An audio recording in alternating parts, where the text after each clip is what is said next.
Good morning, everyone. Virgo here. It is January 2nd, 2020. We finally made it, you guys. I hope everybody had a wonderful New Year's break. We're going to get back to normal subjects here on the Virgo Triad channel. The only thing that should hold me up from this point forward is some additional work that I'm doing with regards to the database that's going up on virgotriad.com very shortly by the end of this month. Fingers crossed.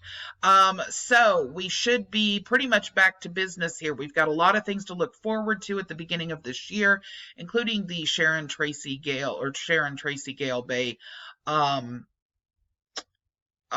trial that's coming up, along with her boyfriend or husband or whatever you want to call him, his trial in addition. We've got several other things that are going to be popping up here in January and February. So everybody stay tuned for all of that stuff that's going to be popping up here for us to take a look into.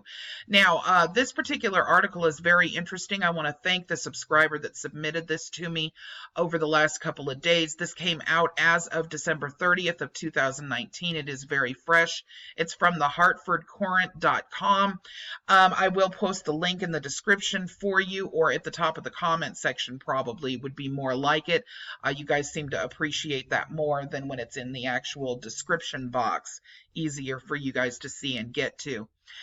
This is with regards to a former Windsor police officer and a phony payoff to a judge. So we're going to be taking a look at this here real quick.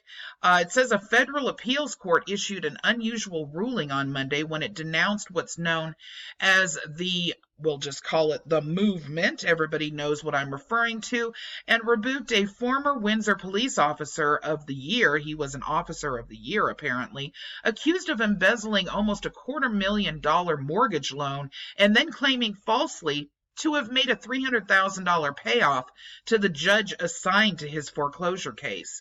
Federal authorities have described the former officer, Raymond McLaughlin, as an infamous local proponent of the ideology that we research here on the Virgo Triad channel, which asserts that government is illegitimate and its laws are not binding. The FBI has said proponents recognize no law or regulations but, quote, their own set of laws, and called the movement, a growing threat.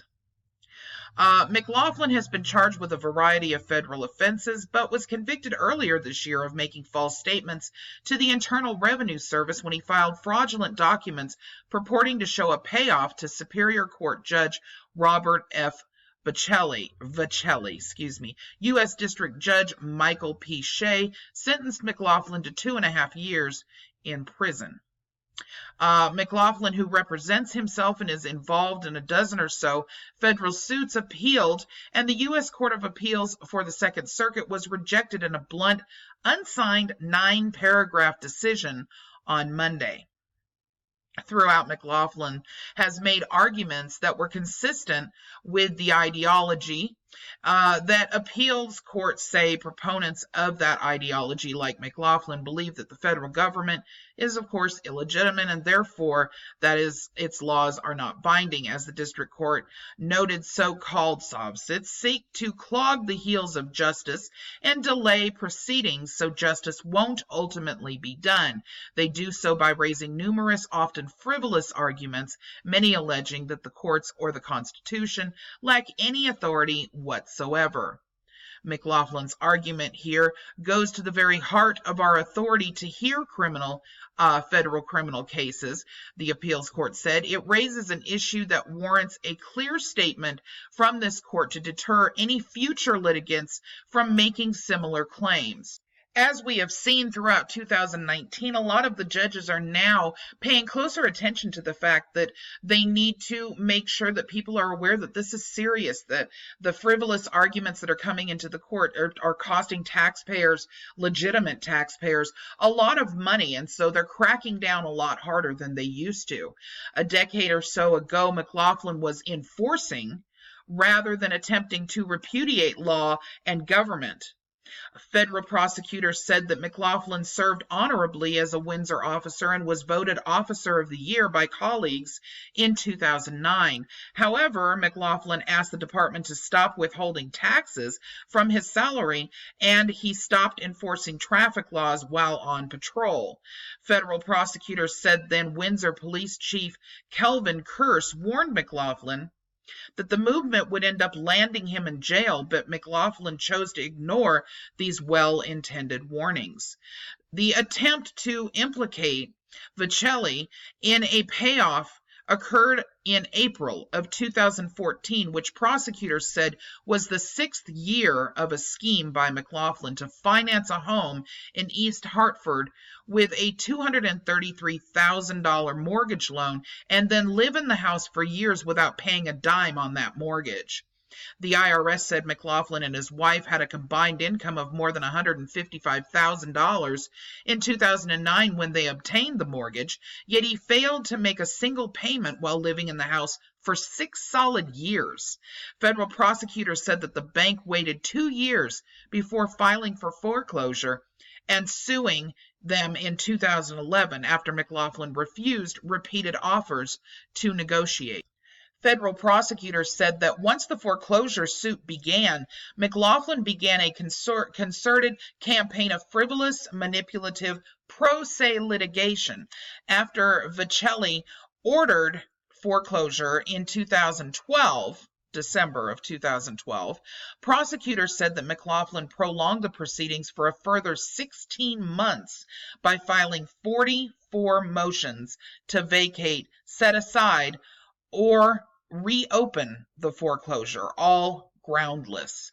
He also filed groundless appeals and 2 bogus ethic complaints against the judge, which further wasted the resources of the state court on unnecessary ethics investigations.